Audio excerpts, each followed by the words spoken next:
திருச்சிற்றம்பலம். ஹர ஹர நம பார்வதீபதயே. ஹர ஹர மகாதேவா.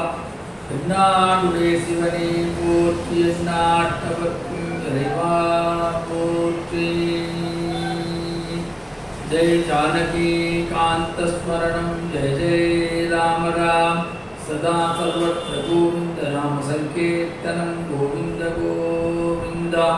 ஸ்ரீ சத்குரு சுவாமி ஜெய்.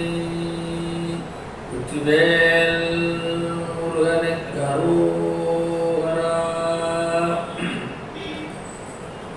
காஞ்சி நூபுர ரத்ன கங்கணல சத்கேயூரஹாரோஜ்வலா. காஷ்மீராருணகஞ்சுகாஞ்சிதகுஜாம் கஸ்தூரிகா சச்சிதாம். கல்காராஞ்சிதாஸ்தயுப்பலசிதாம் காருண்யகல்லோலினீம். காமாட்சீம் கலயாமி கல்பலதிகாம் காஞ்சீபுரி தேவதாம். காவாரிகாமாம் கமலாசனஸ்தாம் காம்னப்ரதானோரதாம் கங்கணபூஷஹஸ்தாம் காஞ்சி நிவாசம் கனகப்பிரபாசம் காமாட்சி தேவீம் கலயாமி சித்தே.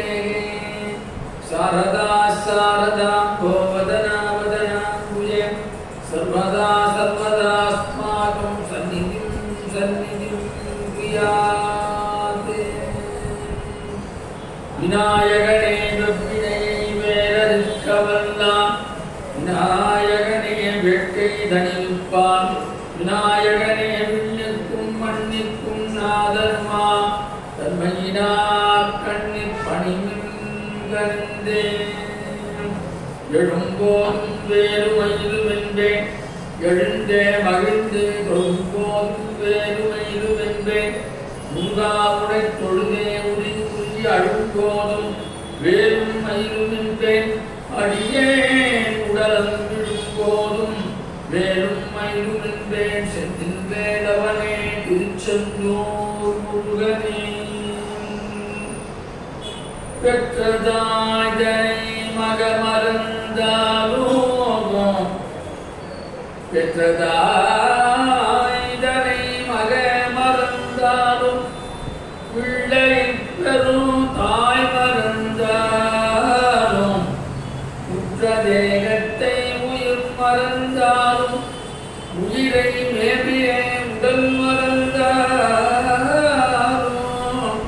கற்றக நெஞ்சகம் கலை மறந்தாலும், கண்கள் நின்று இமைப்பது மறந்தாலும், நற்றவன் உள்ளிருந்து ஓங்கும் நமச்சிவாய என்னும் மஞ்சழுத்தையான் என் நிலையிலோ மறவேனே. அருட்பெருஞ்சோதி அருட்பெருஞ்சோதி தனி பெரும் கருணை அருட்பெருஞ்சோதி. ஒரு மஞ்சள் நினது திருமலரடி நினைக்கின்ற உத்தமதம் உறவு வேண்டோ. உள்ளொன்று வைத்து புறம் பேசுவான் உறவுகளவாமை வேண்டோ. வெறுமை பெரும் நினது புகழ் பேச வேண்டும், பொய்மை பேசாதிருக்க வேண்டும். நெறி பிடிக்கொள்க வேண்டும், மனமான பேபிடியாதிருக்க வேண்டும். மருள் பெண்ணாசையை மறக்க வேண்டும், உனை மறவாதிருக்க வேண்டும். மதி வேண்டும், நின் கருணை நிதி வேண்டும். உயர்த்த வாழ்வில் யான் வாழ வேண்டும். தர்மமிகு சென்னையில் கந்த கோட்டத்தும் வளர்த்தலம் ஓங்கு கந்தவேளே கந்தவேளே கந்தவேளே. சண்முக துய்யமணி உன்முக சைவமணி சண்முக தெய்வமணியே. தூக்கும் பருவத்துறை தோய்ந்த கல்வியும் சொத்துவை தோய் வாக்குங்கருக படித்து அருள்வாய் மடனோ கடனும். தேக்கும் செழுந்தமிழ் செல்வம் தொண்ட செல்லாவில் நின்று காக்கும் கருணைக்கடலே சகல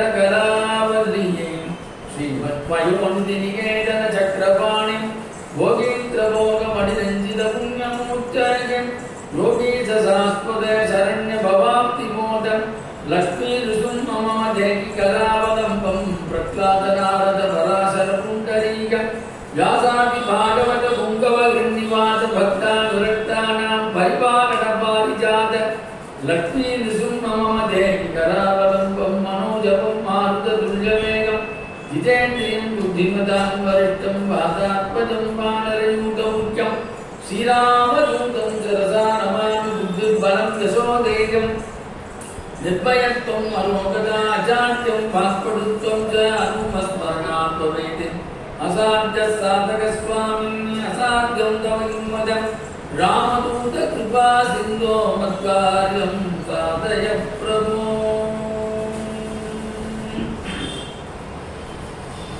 इणयार तिरुवडियन तलमेल வைத்தருமே உணையார் சுத்தங்கள் அத்தனையும் துறந்தொழிந்தே அணையார் புனல் தில்லை அம்பலத்தே ஆடுகின்ற புனையாடன் சீபாடி ஊவல்லி கொய்யாமோ ஊவல்லி கொய்யாமோ வெற்றிவேல் முருகன் கரகரோகராம் பிரியன்பர்களே தாய்மார்களே காரண வடிவாக விளங்கக்கூடிய ஆதிவேலு முருகப்பெருமானின் பிரகாச தனிப்பெரும் கருணையினாலும் அடியேனுடைய மானசீக குருவாக விளங்கக்கூடிய பூஜ்ய ஸ்ரீ திருப்பெருமாண்ட வாரியார் சுவாமி திருப்பதி வழங்கி இந்த அளவுக்கு நான் பேசுவதற்கு காரணமாக இருந்த ஆன்மீக செம்மன் டாக்டர் பரிதூர் சொந்தராமன் அவருடைய திருவடிகளை வணங்கி அருட்பெரும் ஜோதி தனிப்பெரும் கருணையாக விளக்கக்கூடிய வடல் பெருமானுடைய திருவடிகளை வணங்கி கண்டகோட்டம் முருகப்பெருமானுடைய திருவடிகளை வணங்கி யோகாம்பிகா சமேத திருப்பெருந்துறை ஆத்மநாத சுவாமி திருவடிகளை வணங்கி மணிவாசக பெருமானுடைய திருவடிகளை வணங்கி இன்றைய தினம் சிந்தை மகுடம் சிவபுராணத்திலே 24வது அடியிலிருந்து சிந்திக்கக்கூடிய எண்ணிரண்டு எல்லை இலாதானே நின்பெரும்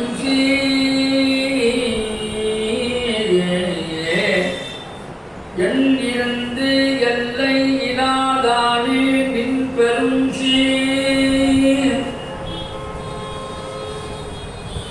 சிவபெருமானுடைய அந்த ஒளி தேஜஸ் எப்படி இருக்கிறது என்று சொன்னார். அவருடைய உடம்பில் உள்ளும் புறமும் தெரிய தொடங்கி அவர் உள்ளம் முழுவதும் பரவி அண்ட சராசங்கள் எங்கும் இப்படி இருப்பதை மணிவாசகர் தன்னுடைய ஞானக்கண்ணால் ஞான கண்ணினாலே பெருமானுடைய பெருமை அவன் எவ்வளவு பெரிய ஒளிப்பிழம்பாக இருக்கிறான். அதனால்தான் சொன்னார் எண்ணிருந்து என்றால் மனதை கடந்த எண்ணங்கள் அற்ற நிறைய சொல்லிட்டு போனோம். எல்லை இல்லாதானே எல்லை இல்லாதானா அவனுக்கு ஒரு அளவுகோலே கிடையாது. இப்படிதான் அளவுகோலா இப்படி உயரமா இப்படி நீளமா இல்லை அகலமா எல்லாவற்றையும் கடந்து அதனால்தான் விஞ்ஞான வள்ளலார் அருட்ஜோதி ஆண்டவர் என்று வந்துட்டார். நடராஜ பெருமானதான் சொல்றார் அருட்ஜோதி ஆண்டவர் அப்படி. எல்லை இல்லாதானே அவனுக்கு எதான் எல்லை இருக்குதா கிடையாது. அங்க சொல்வார் வானாகி மண்ணாகி வழியாகி ஒளியாகி ஊனாகி உயிராகி உண்மையுமா போனாகி யான் இறந்து என்று அவரவரை கூட்டாட்டு வானாகி நின்றாய் என்று சொல்லி வாழ்க்கை அந்த எல்லை கடந்த பரப்பொருளாக இருக்கிறார். எல்லை இல்லாதானே அளவிட்டு நிற்கக்கூடியவன் ஏதாவது அளவுகோல் கிடையாதுனால் பெருமானுக்கு ஒன்று சொல்லக்கூடிய எங்கும் சர்வவியாபியாக இருக்கக்கூடியவன் உலகெல்லாம் உணர்ந்து ஓதற்கு அறிவனாக இருக்கக்கூடிய. அதனால்தான் சுவாமி சேகரார் பெருமானுக்கு அந்த சென்டென்ஸ் எடுத்து கொடுத்தார். அசரீதியா உலகெல்லாம் அப்புறம் தான் பாடுறார். உலகெல்லாம் உணர்ந்து ஓதற்கு அறியவன் நிலவுராவி நீர்மலி வேணியன் அழகில் சோதியன் அம்பலத்தாடுவான் மலர்ச்சிலம்படி தான் சொல்றார்.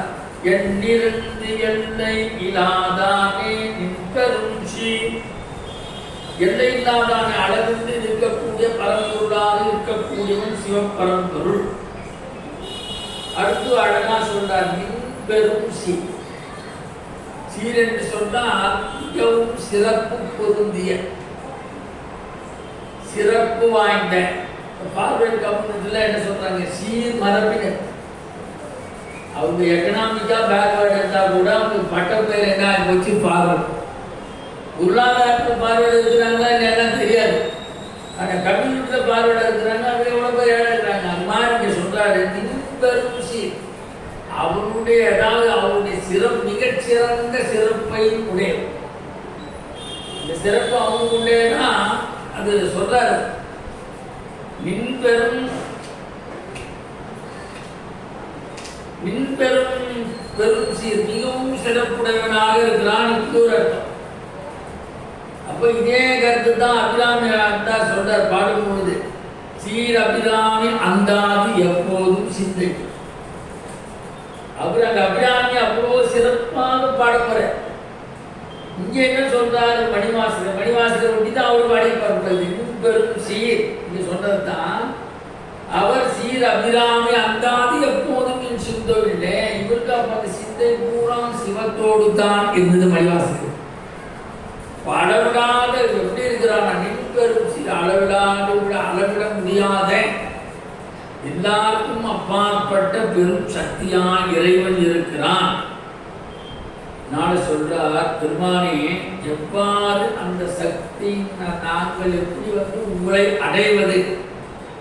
ஏன்னா அவனுடைய திருமுடியும் ரெண்டு பேரும் காணாது தோற்று போனார் இல்லையா? திருவண்ணாமலை அதான் நடந்தது.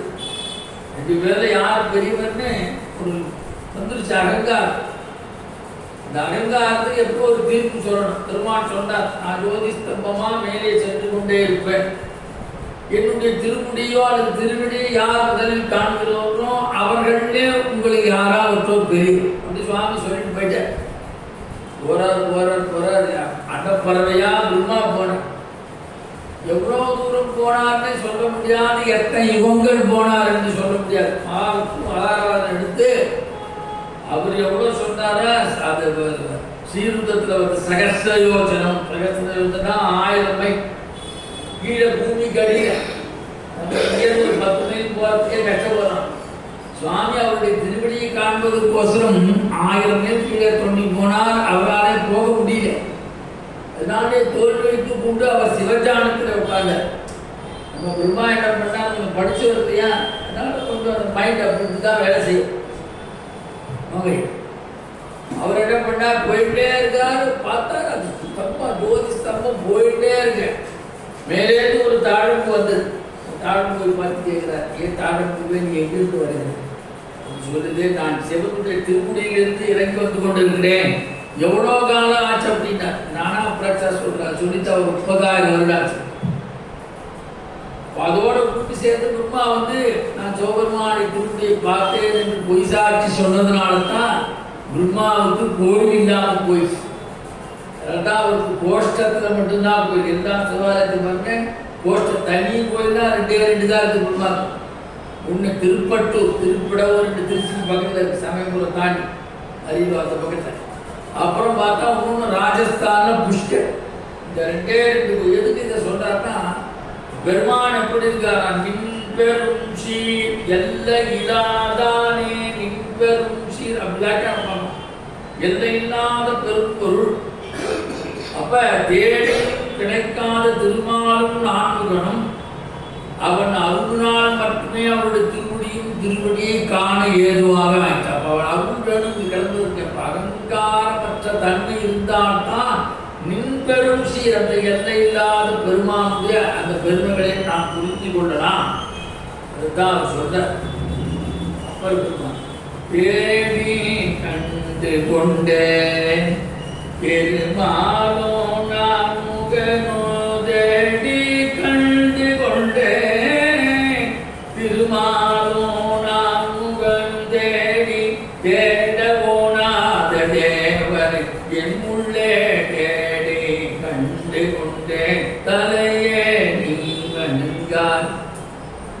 தேடி கண்டு கொண்டேன் தேடவனாத தேவன், 2 பேரும் தேடவனாத அந்த தேவனை என் உள்ளத்திலே தேடி கண்டு கொண்டே திருமாலும் நான் முகனும் தேடி தேடவனாத என் தேவனை தேடி கண்டு கொண்டேன்.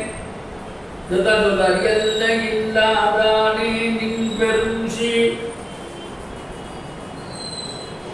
ஆழமான சொல். எல்லை இல்லாதானே நின் பெரும். ரொம்ப ஆழமான சொல். பட்டியலுக்கு இது எப்படின்னா எண் என்ற சொல் என்ன சொன்னா அது வினை சொல்லாக வருகிறது. ஒன்றை பற்றி நினை ஒவ்வொன்றாக கணக்கீடு. எல்லாருமே மேத்தமேட்டிக்ஸ் உள்ளாட. அதுதான் அப்படியே சொன்னாங்க. எண்ணும் எழுத்தும் கண்ணெனத்து. எழுத்து சாதாரண கிடையாது, அந்த எண்கள் சாதாரணமாக கிடையாது. ஒன்றிலிருந்து ஒன்றை வேறுபடுத்தி காட்டுவது எண்கள். அதான் நம்ம பாருங்க, எல்லாரும் ஒருத்தர் ஒரே டேட்டை பார்க்க மாட்டோம், ஒருத்தர் ஒரு டேட் இருக்கும். அதுதான் எண்கணிதமும் சொல்லுது. இந்த தேதியில பிறந்தா இப்படி இருப்பான், இந்த தேதியில பிறந்தா இப்படி இருப்பான்னா சொன்னார். எண் என்பது தனிப்படுத்தப்படுவதாக சொல்லப்பட்டிருக்கிறது. ஆங்கிலத்தில் சொன்னா குவான்டைஸ் என்று சொல்லலாம். குவான்டைஸ் அப்படின்னு ஆங்கிலத்தில் வர்ணிக்கிறான். ஏன் அப்படி சொன்னா, இறைவன் எல்லை இல்லாதவனாக இருக்கிறான், அவனுக்கு தோற்றம் முடிவும் கிடையாது. நின் பெரும் சீர் எல்லை இல்லாதானே எண்ணிறந்து. எல்லை இல்லாதானே நின் பெரும் சீர். அவங்க ஏதாவது தோற்றம் இருக்கா, முடிவு இருக்கா? எதுவும் கிடையாது. நமக்கு எல்லாம் டிஓபி உண்டு, டிஓடி உண்டு. நமக்கு டேட் ஆஃப் பர்த் உண்டு, டேட் ஆஃப் டைம். அவரு எல்லாத்தையும் கடந்தவர். அவனுக்கு அதான் பிறவா யாக்கை பெரியோன் என்று சொல்கிறார் இளங்கோடி. பிறவா யாக்கை பெரியோன். அதனாலதான் ஸ்ரீபுத்தத்தில் அந்த மந்திரத்தை சௌரமான மந்திரத்தில் சொல்லணும். திரையம்பகம் யஜாமகி சுகந்திம் புஷ்டிவர்தனம் உருவார்க்கம் விபந்தனா முக்தோ முக்ஷேயமா மிருதாத். இந்த மந்திரம் மிக உயர்வான மந்திரம். சில பேர் சொல்லக்கூடாது அப்படின்வாங்க. ஆனால் சுவாமி சித்பவானந்தா இந்த வரைக்கும் விளக்கம் எழுதுகின்ற போதே இந்த மந்திரத்தை எல்லாரும் சொன்னாங்க. பேர் மிருத்யுஞ்சய மந்திரம். ஏன் எல்லாரும் சொல்றதுனாக்க அது ப்ரொனவுன்சியேஷன் சரியா சொல்லணும். எவ்வளோக்கு எவ்வளோ நம்ம மந்திரங்கள் சரியாக உச்சரிக்கிறோமோ பலன் உடனே கிடைக்கும். ஆமா, நீங்க ஒன்றும் அதில் சந்தேகப்படுறோம். நீங்க எப்படி வேணா பிறந்திருக்கலாம். ஆனால் அந்த ப்ரொனவுன்சியேஷன் எப்படி பாருமோ அது சொல்ல சொல்ல சொல்ல சுவாமி நம்ம கிட்டே வருவார். சிவானந்தா அழகாக சொல்றேன், எல்லாரும் சொல்லணும். ஆனால் தான் நமசிவாய் என்று மணிவாசகர் ஆரம்பித்ததுக்கு காரணமே அவர் சொல்றார். சிவானந்தா அடிக்கடி நான் சொல்றேன், எல்லாரும் சிவனை அடைய வேண்டும் என்ற நோக்கத்திற்காகவே. இது யஜுர்வேதத்தில் இருக்கக்கூடிய மந்திரம். நம சிவாய சிவதராய. அந்த 3 பேர் எல்லாம் பாடிக்காங்க. நமச்சிவாய பதிலாம் பாடிக்காங்க, இல்லைன்னு சொல்லல. ஞானசமுந்தர் பாடிக்கார், அப்பர் பாடிக்கார், சுந்தரர் பாடிக்கார். ஆனா யாரும் எடுத்த மாதிரி பாடல. வள்ளலாரும் பாடியிருக்கார். ஆரம்பத்தில் பாட்டு பெற்றதாய் நம சிவாய் என்று மஞ்செழுத்தை நான் எண்ணிலையும் வர வேண்டாம்னா அப்ப எப்பேற்பட்ட உயர்வான மந்திரம். அதைத்தான் மணிவாசகர் எல்லாரும் சொல்லணும். சித்பானந்த உரை ரொம்ப அற்புதமான வேதாந்தம் இருந்தால் அதை நம்ம பாராட்டும். எடுத்த உடனே சொல்றாரு, நம சிவாய வாழ்க நாதன் தாழ் வாழ்க. நமசிவாய மந்திரம் எல்லா விதமான இடங்களையும் போக்கக்கூடியது.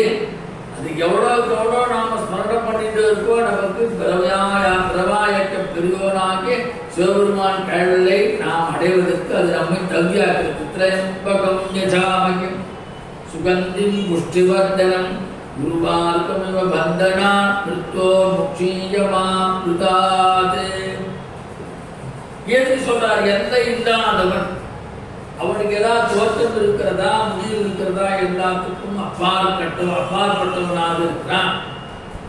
ஒரு விளக்கு எழுச்சி வைக்கிறோம்,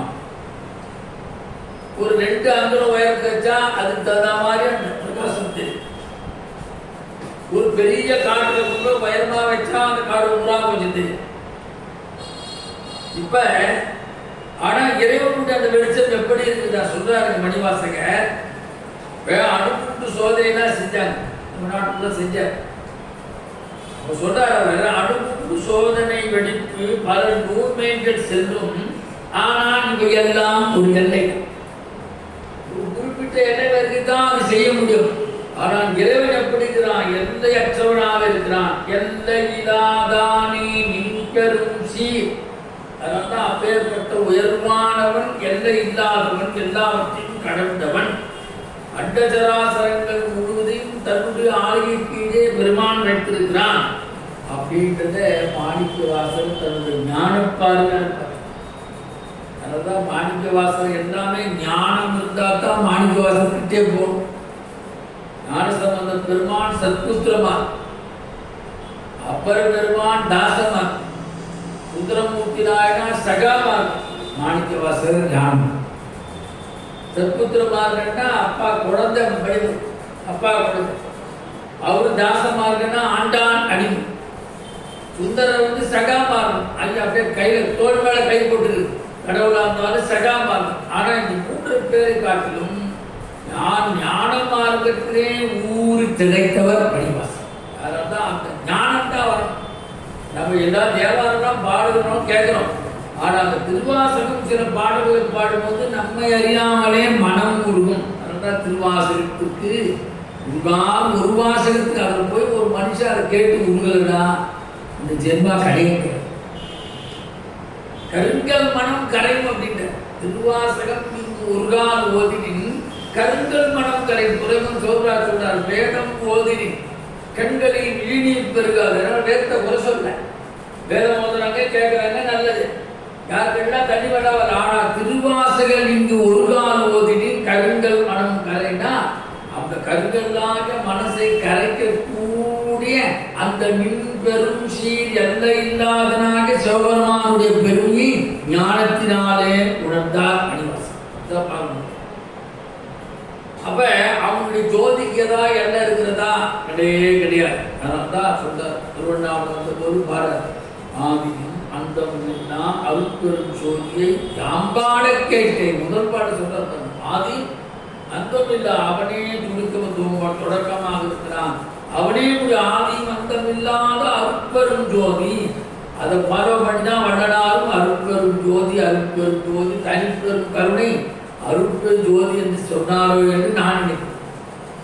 அப்படின்னு என்னுடைய மனசு தோணுது. அது ஒரே அந்த மாதிரி வள்ளலார் மணிவாசகர் ஃபாலோ பண்ணி கூட அப்படி சொல்லியிருக்கலாம். ஏன்னா அவரே சொல்றாருல, மணிவாசகர் சிறப்பு சொல்றாருல, வான்கலந்த மாணிக்க வாசகனின் வாசகத்தை நான்கலந்து பாடுங்கால் நற்கருப்ப சாற்றினிலே தேன் கலந்து பால் கலந்து செழுங்கனி தீஞ்சுவை கலந்து என் ஊன் கலந்து உயிர் கலந்து ஓட்டாமல் இனிப்பது வேண்டா. திருவாசனுடைய தாக்கம் பாரதி கிட்ட அந்த தாக்கம் இருக்கு. நல்லா தம்பிங்க உள்ள படிச்சுக்காங்க. அபிராமி பட்டது அந்த தாக்கம் இருக்குது. இது நாயின் கடையாய் கிடந்து அடியிருக்கின்றார். அவர் சொல்றார், நாயேனியும் ஒரு பொருளாக அயர்ந்து வந்து. பாரதி சொல்றார், வெட்ட கருணையிலே இன்னாய்ச்சி வேட்கை தவிராதோ வில்லருக்கு அறியவளை பராசக்தி அனைத்திலும் மேல்விருப்பளை முகத்தை கொண்டு விட அல்லால் என்று மூச்சு நிறுத்திவிடு. வாதி மந்தமில்லாத அற்பொருள் ஜோதியாக இருக்கிறான். அது எல்லையற்ற பரப்பொருளாக இருக்கிறது. அதுதான் உலகத்தில் பெருமை. பாரதி சொல்றார், விடுதலை வைக்கிற வாரினில் யாருக்கும் யாம் இனி அடிகை செய்வோம், பரிபூரன் ஒருவனுக்கே அடிமையாகும். நாம் விடுதலை வைக்க சொல்ற, வாரினில் யாருக்கும் இனி யாம் அடிகை செய்வோம், பரிபூரன். பரிபூரன் யாருன்னா சிவபெருமானை குறிக்கின்ற சொல். அதனால்தான் சொல்வார்கள் நல்ல படித்தவர்கள், சிவகடாட்சம் பரிபூர்ணம், சிவகடாட்சம் பரிபூர்ணம், சிவகடாட்சம். சிவத்துக்கிட்ட உட்காரத்துக்கே ஒரு தனி தன்மை வேணும். நாமெல்லாம் தவம் செய்துக்கணும். தவம் செய்தால்தான் சிவத்தை பற்றி சிந்திப்பதற்கோ பேசுவதற்கோ எழுதுவதற்கோ பாடுவதற்கோ ஏதாவது ஜென்மால புண்ணியம் சொல்றாங்க. கண்ணியதும் புகழ் கற்பதும் நாமம் கசிந்து பக்தி பண்ணியது வரம் பாதாம்புயத்தில் பகலிரவா நன்னியது அவையோ நேர்த்து நான் முன் செய்த புண்ணியம் ஏறியது அம்மை ஏழை சொல்ல அபிராமி பற்றி சொல்றார். அது மாதிரி அந்த சிவகடாட்சம் பரிபூர்ணம்னா நாம சிவபுண்ணியத்தோடு இருக்கணும். சிவபுண்ணியம் தான் காக்கக்கூடியது. அதனால்தான் சிவகடாட்சம் பரிபூர்ணம் அந்த வார்த்தை தான் அப்பேற்பட்டவனை தான். நின் பெரும் சீர் எல்லையில்லாதானே. அப்ப அந்த எல்லை இல்லாதவனை நாம் எப்படி சென்று அடைவது? இதுதான் உருவ வழிபாடு. அவனுக்கு எத்தனை பாருங்க, 64 கோணங்கள்ல திருவிளையாடல் செய்தான். 64 வடிவங்கள் சொல்றார்கள். 108 வடிவம். எந்த உனக்கு வடிவம் பிடிக்கிறதோ அந்த கோலத்தை நீ ஏற்றுக்கொள். சீர் என்று சொன்னால் சிறப்பு. அவன் பெரும் சீர், மிகவும் சிறப்பு பொருந்தியவன் சொல்ற கவிதைகள்லாம் எழுதணும். ஒரு சொல்லிற்கும் மற்றொரு சொல்லிற்கும் ஒத்து இசையாகும் சொல்லை கவிதை வரையில் சில சீர் என்பார். இதெல்லாம் தெரிஞ்சு நிறைய பழைய பாடல்களை படிச்சிருக்கீங்க, நிறையா போயிருக்கீங்களா, பண்ணி செய்யலாம். சீர் அது யாப்பு இலக்கணம், சீர் இதெல்லாம் இலக்கணத்தில் வரும். சிறிதளவு சீர் குறைந்தாலும் அங்கு இசை பரிமளிக்காது. அது என்ன எதுகை மோனை போடணுமோ அது போட்டால் தான். புது கவிதை அது மரபு வேற. அந்த நம்ம எதுகை மோனையோட ஒரு கவிதை இருக்கும். எல்லாம் எடுத்து பாருங்க, கம்பராமாயணம் எல்லாமே எதுகை மோனோட தான் இருக்கும். எதுகை மோனை தான் அது ரொம்ப சிறப்பங்க. அது போலத்தான் அந்த அது இல்லைன்னு வச்சுங்க, அங்கே இசை தட்டி பாடுங்க. இந்த பண்ணி இப்படிதான் பாடணும்னா அப்படிதான் பாடணும். இப்படி பாடுறாங்க, வேற சரி நம்மளும் போக விரும்புகிறேன். அந்த பண்ணி செய்கிறது அந்த பண்ணோட அந்த சீரோட பாடுங்க, இப்படிதான் பாடணும். அந்த மாதிரி பாடினா அந்த இசைக்கு ஒரு மதிப்பு உண்டு. அந்த பெருமானை வணங்குகின்றவையாக நமக்கு ஒரு மதிப்பு உண்டாகும். அது போலத்தான் அந்த சீர்மிக்கன் சிவபெருமான் அவன் கண் பூசாமல் ஒளிர்வதும் குளிர்ச்சியாக ஒளி வீசுவன் ஜோதி வடிவால் இருக்கின்றவன். அதனால் மின்பெரும் சீர். அதனால்தான் அவன் மின்பெரும் சீர் என்றே சொன்னார். கேட்டாலும் அறியாதன் கேடு ஒன்று இல்லாம், இடையலான் கேளாதே எல்லாம் கேட்டான். நாட்டாளர் விழித்திருப்ப ஞாலத்து உள்ளேன், நாயினிக்கு தவசித்து நாயினேற்கேன். காட்டானது எல்லாம் காட்டி பின்னும் கேளாதன எல்லாம் கேட்பித்து என்னை மீட்டேயும் பிறவாமல் காத்தாற் கொண்டால் திருச்சதத்தில் சொல்றார். எல்லாவற்றையும் காட்டி அருள் செய்யும். அதனால்தான் திருக்கழுக்கூட்டத்தில் வரும்போது 7 பதியம் பாரு. அப்ப திருப்பரந்துரையை விட நிறைய காட்டினாங்க. கணக்கிலா திருக்கோலம் நீ வந்து காட்டினான் கழிக்குண்டிலே புற்று நேர்பட புற்று நேர்பட மற்றும் அந்த பெருந்துரை பெரும் பித்தன் சட்டம் நேர்பட வந்தில்லாத சழக்கனின் சித்தனே சிவலோகனே சிறு நாயினும் கடையாளையும் கட்டணையும் ஆட்கொள்வான் வந்து காட்டினார் கழிப்பு. முதல் பாட்டு சொன்னார், கணக்கிலா திருக்கோலம். திருப்பரந்துரையில காட்ட கோலத்தை விட அதிகமாக காட்டினாய். கணக்கிலா திருக்கோலம் நீ வந்து காட்டினாய் கழிப்புன்றே. அதுதான் அதனால தான் சொல்றார், எல்லையிலா தானே நின் பெரும் சீர். எல்லையில்லாத நின் பெரும் சீர்னா இன்னொரு அர்த்தம். இறைவனுக்கு வேண்டுவன் வேண்டாதவன், ஏழை பணக்காரன் படிக்காதவன் பாமர் என்று யாரையும் இறைவன் தனித்தனியாக பார்த்து அருள் செய்வது. எல்லா மனிதர்களையும் சமமாக பாவித்து இறைவன் அருள் செய்வதால் எல்லின் பெரும் சீர். எல்லை இல்லாத எண்ணிறந்து எல்லை இல்லாதானே நின் பெரும் சீர். அப்பேற்பட்ட பெருமானை, அந்த சீராக இருக்கின்ற பெருமானை, எல்லை இல்லாத பரம்பொருளாக இருக்கின்ற பெருமானை அவனுக்கு சீர் என்ற ஒரு அடைமொழி கொடுத்து கொல்லாவினகேன் புகழுமாறும் அறியேன். கொல்லாவினகேன் புகழுமாறு ஒன்றும் அறியேன். அது நமக்கு சொன்ன விஷயம், அவருக்கு இல்லை. அவர் கிடையா இருக்காது இல்லை, நம்மளுக்கு சொல்ல தன்னை ரொம்ப தாழ்த்திக்கிற அந்த சிவபக்தி. நான் ஒன்றுமே இல்லைப்பா, நான் ஏதோ சாதாரண இல்லையா. அவர் நம்ம எதிர் போய் இதில் பாட்டேன், அப்புறம் பெருமான் பக்தனாய் பாட மாட்டேன் பரமனே பரமயோகி, எத்தினால் பக்தி செய்கேன் என்னை நீ திகழ வேண்டாம். முத்தனை முதல்வா தில்லை அம்பலத்து ஆடுகின்ற அத்தாவும் நாடல் காண்பான் அடியனை மந்தவாறே. எத்தினால் பக்தி செய்ய, என் பக்தி பொய்யானது சொல்றாங்க. சரியான எந்த ஜாதகம் மெட்ராஸ் சொன்னா டுபாகு பாட்டு இல்லையா. எத்தினால் பக்தி செய்ய, எனக்கு இதெல்லாம் ஒன்றும் தெரியாது. அந்த வரக்குள்ள ஏதோ செய்ய, அதனால நீ ஏற்றுவா. என்னை நீ நிகழ வேண்டா பக்தனான் பாடமாட்டேன் பரமயோகி எத்தினால் பக்தி செய்கிறேன் என்னை நீங்கள வேண்டாம். அதுதான் இங்க சொல்றார். கொல்லாவினையேன் புகழுமாறு ஒன்றும் அறியேன். நான் ரொம்ப வினை குற்றப்பா பொல்லாத, நான் ரொம்ப கெட்டவன், நான் ரொம்ப கெட்டவன். உன் புகழ் அத்தனையும் நான் அறியாதவனாக இருக்கிறேன். எல்லா வினையே நீ எப்பேற்பட்ட புகழானவன், பிறவாயாக்கை பெரியோர், 64 திருவிளையாடல்கள் செய்தவன், 63 நாயன்மார்களுக்கு அருள் செய்தவன், இமாச்சலத்தில் தவமாக இருக்கக்கூடியவன், எப்பேற்பட்டவன் நீ. நான் உன்னை பற்றி ஒரு புகழ் தெரியல. கொல்லா வினையே, உன்னை புகழ மாதிரி எனக்கு எதாவது தெரியுதா? தெரியல. உனக்குதான் பாடு. அவர் புகழ பாடுதான் இங்கு சிவபுராணம் இல்லையா? சுவாமி திருவடி தலைமுறை தூக்கி வச்சதே அடுத்து புகழ்ந்தானே திருவிழா பாட சிவபுராணம். அப்ப உடைய வினையுடைய என்னால் கடவுள் செய்யும் அருளை புகழ்ந்துரைக்க முடியாது. சொல்றேன், உடைய வினையுடைய என்னால் அன்னையே சொல்லிக்கிறேன். அப்படிலாம் சொல்லல. நான் ரொம்ப வினை ஜாஸ்தி போயிடுது. ரொம்ப நான் நிறைய பாவக்கற்பா பண்ணேன். தீவினையுடைய நான் கொல்லாவினையே உனது புகழ் எதனையும் புகழுமாறு அறியாதவராக இருக்கிறேன். உனது புகழை எனக்கு எல்லாமே தெரியல. நான் ரொம்ப மோசமா இருக்கேன். அந்த அருளை எனக்கு புகழ்ந்து இருக்க முடியுமானா தெரியல. ஆனா அந்த வினை எப்படிப்பட்டது, ஏன் அது தெரியல அப்படின்ற 3 சப்ஜெக்ட சொல்றார். ஆணவம், கண்மம், மாய் என்ற 3 வினைகள் எல்லா மனிதர்களையும் பொல்லா வினை ஆக்கும் மனிதர்களாக ஆக்குது. ஆணவமலம், கண்மமலம், மாயாமலம். சைவ சித்தாந்தம் திருப்பதி பையெல்லாம் போய் பார்க்கலாம் சொல்லுவாங்க. அதே தான் திருப்பதி சொல்லுவாங்க. 3 தான் ஒழியணும். அதை முதல்ல ஒழிக்க வேண்டியது ஆணவம், அகங்காரம். ரமண பகவான் அதைத்தான் முதல்ல சொல்ற.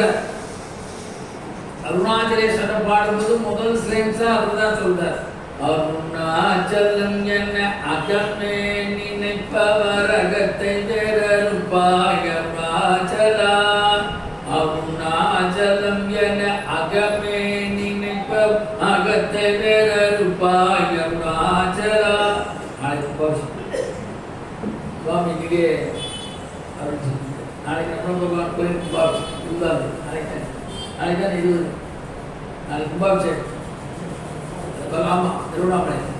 ஆமா, அருணாச்சலம் என அகமே நினைப்போம். அகம்னா அவர் நம்ம உள்ள அகம்ல அகங்காரமற்ற நினை.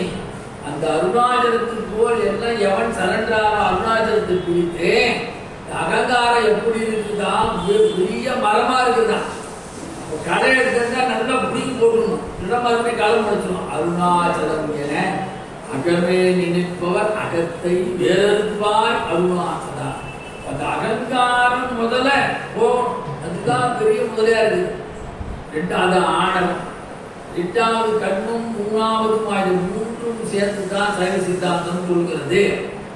எப்படி தீயில் விருந்தினை காப்பாற்ற செல்பவர் அந்த தீயில் பாதிக்கப்படுகிறாரோ, நீர் மூழ்கை காப்பாற்ற சென்றே நீர் மூழ்கச் செய்யும். ஆனாலும் 3 முறை நீர் எழுப்பி வைக்கும். நீர் ஒரு சத்தியவாதி 3 தடவை தூக்குமா நம்ம. அதுல நாம தப்பிக்கலன்னா நாம போயிடும். இப்படிப்பட்ட பொல்லா உடையாக நான் இந்த பொல்லாவினைய புகழுமாறு ஒன்றும் அவருடைய புகழுமாறு ஒன்றும் அறியேன். அப்ப சுவாமி எப்ப நம்மளை காக்கவர் அதுன்னு சொல்ற. அவன் நம்மை, கடவுள் நம்மை காக்க வருகின்ற பொழுது மட்டும் இந்த வினை அவரை துன்புறுத்தாது. இப்போது ஒரு கேள்வி, கடவுள் எப்போ மட்டும் வைக்கவர் ஏசாத்தான் வினையா இருக்கு அப்படின்னா சில நேரத்தில் கடவுள் காப்பாத்துறாருன்னா ஏன் காப்பாத்துறாருன்னா இந்த 3 வினையும் அற்ற தன்மையிலே நீ அவனை வழிபாடு செய்கின்ற போது அவனை ஆணவம் போனும், கண்ணும் போயிடும், மாயை போனது 3 அகப்பட்ட அப்பாற்பட்டு அவனை நான் புதிக்கின்ற பொழுதுதான் சுவாமி இறங்குகிறார். நம்மளே பாருங்க, சில நேரம் வீட்டில் திடீர்னு நல்லா பக்தி பாடலாம், எல்லாருக்கும் எனக்கு உண்டு உங்களுக்கு உண்டு, திடீர்னு ஒன்று வரும். அது ஏன் வந்தது எப்படி வந்து நான் சொல்ல முடியும். அப்ப நம்ம அந்த நிலை நம்ம ஆத்மா எப்படி இருக்குன்னா ஆணவம் கண்மம் மாயற்ற ஆத்மாவாக தூண்டும் கடந்து நிலையாக நம் மனம் பெறுகிறது. அப்பதான் அந்த இறை உணர்வே வருது. உள்ளா வினையே புகழுமாறு ஒன்றும் அறியே சொல்றார் அவரே. அப்ப கடவுள் எப்பொழுது காக்க வருவார்? இந்த வினை அகன்ற பிறகுதான் கடவுள் நம்மை தேடி வருகிறார். மாணிக்க வாசகர் ஏன் சார் அப்ப அப்படின்னா அவருக்கோசம் சொல்ல நமக்கோசம் சொன்ன விஷயம். ஏன் மாணிக்க வாசகர் எதற்ற புகழை பாட முடியவில்லை? கேள்வி கேட்டார். தன்னை அடக்கமாக பாவித்துக் கொள்கிறார். பரமஞானியார் மாணிக்க வாசகர் இப்படி தம்மை தாழ்த்திக் கொள்வது என்பதே எப்படி நெற்கதில் நன்கு முற்றியவுடன் வளையும் தன்மை கொண்டதோ அதுபோல தன்னை நெற்கதில் போல வளைந்த தன்மையோடு தன்னை அடக்கமாக பாவினையே புகழுமாறு ஒன்றும் அறியேன். அப்ப நாம இறைவனம் போகிறதுக்கு முன்னாலே நம்ம எதை தடுக்கிறதே? இந்த கர்மாதான் நம்ம தடுக்குது. சச்சிதம் பிராரப்தம் ஆகாம் இதுவும் சைவ சித்தாந்தம். ஆணவம் கர்மம் மாய சொல்கிறார்கள். படவில்லை சஞ்சிதம் பிராரப்தம் ஆகாம். அதனால்தான் நமக்கு எப்பொழுதுமே இறை வழிபாடு செய்யும். வழிபாடு செய்ய செய்ய என்ன கிடைக்குன்னா உடனே அருள் கிடைக்கவே இல்லை. இந்த வினைகள்லாம் நம்மளை வேகமாக நல்லது. ஒரு 80 கிலோமீட்டர்ல அடிக்கிறான்னா ஒரு 8 கிலோமீட்டர் அடிச்சுக்கோங்க. அப்படி லேசா ஒரு செலாய் போடணும். அதுக்கு தான் அந்த இறை வழிபாடே சொன்னது. அப்ப வினை தற்போது காரணமாக இருக்கிற போது அந்த வினையை எப்படி நாம் விரட்ட வேண்டும்? இறை நாமத்தினால் தான் விரட்ட முடியும். இறை பக்தி இறை பக்தி வந்துட்டாலே நமக்கு ஆணவம் கண்மை மாயை நல்லா தெரிஞ்சு. பக்தி பாரதி சொல்றான், பக்தி உடையார் காரியத்தின் பதன் வித்து முளைத்தது போல. விதை போடும், காஞ்சி விதை போட்டுட்டு தண்ணி ஊற்றிட்டு வந்துடுவோம். போய் அதை நோண்டிகிட்டே இருக்கக்கூடாது. அதனால நான் தானா மனசு நல்ல விதையா நாமே முளைச்சிடும். அது போய் நீங்க அதை ஒன்றும் பண்ணக்கூடாது. பக்தி உடையார் காரியத்தின் பதிலாக வித்து முளைத்தது போல. பக்தி மான்றது எப்படி தெரிஞ்சுக்கலாம்னா மாணிக்கவாசகர் சொன்ன மாதிரி வினையேன் புகழுமாறு ஒன்றும் அறியேன். நல்ல பக்திமான் தன்னை பிரகடனப்படுத்திக் கொள்ள மாட்டான், அடக்கமாக இருப்பான். அப்ப கொல்லாவினை என்னை தடுக்கிறதே. அப்ப ஆத்மா உள்ள போய் அந்த தீய வினைகள் நம்மை புறப்படம் செல்லாதவாறு தடுக்கின்றன.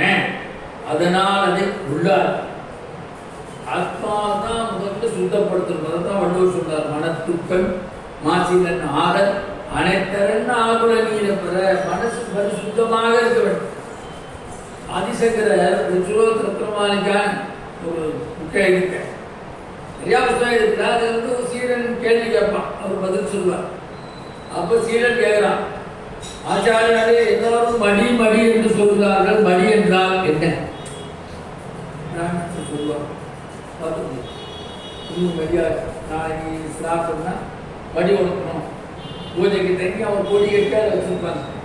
அது சீரன் கேட்டவுடனே ஆதிசங்கர் பகவத்பாதர் சொல்றார், நல்லா அருமையான கேள்வி கேட்ட.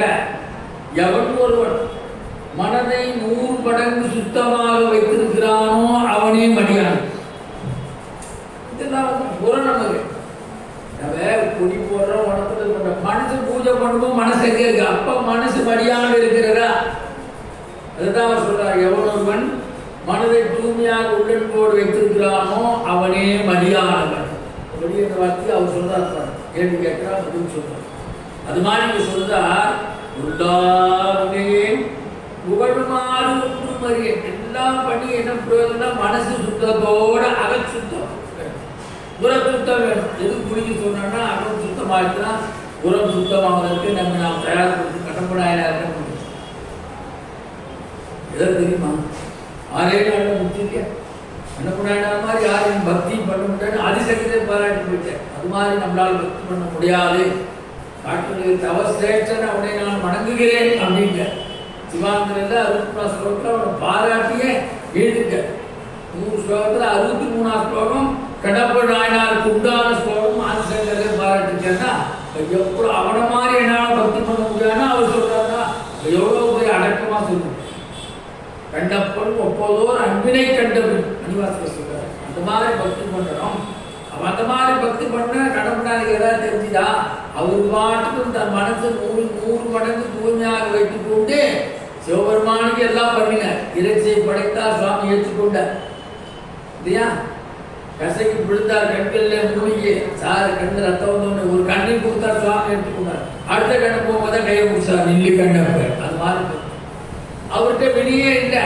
அந்த வினைகள்லாம் தீர்ந்த பிறகுதான் கண்ணப்பனா குடும்பச்சாரை போட்டு ஓடுறாரு அடக்கத்தில் பார்க்கறது. அந்த வினை தான் நம்ம தடுக்கிறது. கொல்லா வினையே புகழுமாறு ஒன்றும் அறியேன். அப்ப இந்த ஆத்மாவை தீய எண்ணங்கள் மறைக்கின்றன. அதனால் அதை உள்ளார் உயர்வான பாட்டு. ஆத்மா தான் ரொம்ப சுத்தமா இருக்கு. மனசாட்சின்னு சொல்ற பாருங்க, தனியா இருக்கு. நம்ம சரீரம் போயிடும், ஆத்மா போயிடும். ஆத்மாவுக்கு நம்ம என்னென்ன சரீரத்துக்கு இருக்கிறதுனால அதுவும் சேர்த்து அனுபவிக்கிறது. அப்ப இந்த பொல்லாவினையாக அறியாமையாகும். இந்த பொல்லாவினை வந்து அறியாமை புகழுமாறு ஒன்றும் அறியே. என்ன சொல்றா, எங்கெல்லாம் சிவம் தெரிகிறதோ அங்கெல்லாம் குரும் தெரியும். எங்கெல்லாம் சிவம் சிவன் தத்துவம் வந்தா அங்க பார்த்தா மாணிக்கவாசகர் இருக்கா. அவனை புகழும் போது தன்னையும் புகழ்ந்துதான் அகந்தை வருமோ என்று அச்சப்படும். எங்கெல்லாம் சிவத்தை பார்க்கிறாரோ அவனே மாணிக்கவாசகர் தன்னை அப்படியே பக்தியில பிரவாகமாயிரு. ஆனாலும் என்ன சொல்றா, எங்கே சிவம் தெரிகிறது அங்கே எல்லாம் இவரும் தெரிகிறார். அவனை புகழும் போது தன்னை புகழ்ந்தால் அகந்தை. அவனை புகழும் போது தன்னை புகழ்ந்து கூடாது. புரியுதுங்களா?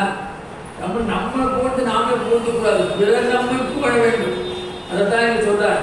தன்னையும் புகழ்ந்தால் அகங்காரம் அகந்தை வந்து விடுவோம் என்று மணிவாசகர் இங்கு அச்சப்படுத்தினால்தான் கொல்லாவினையே புகழுமாறு ஒன்றும் அறியே.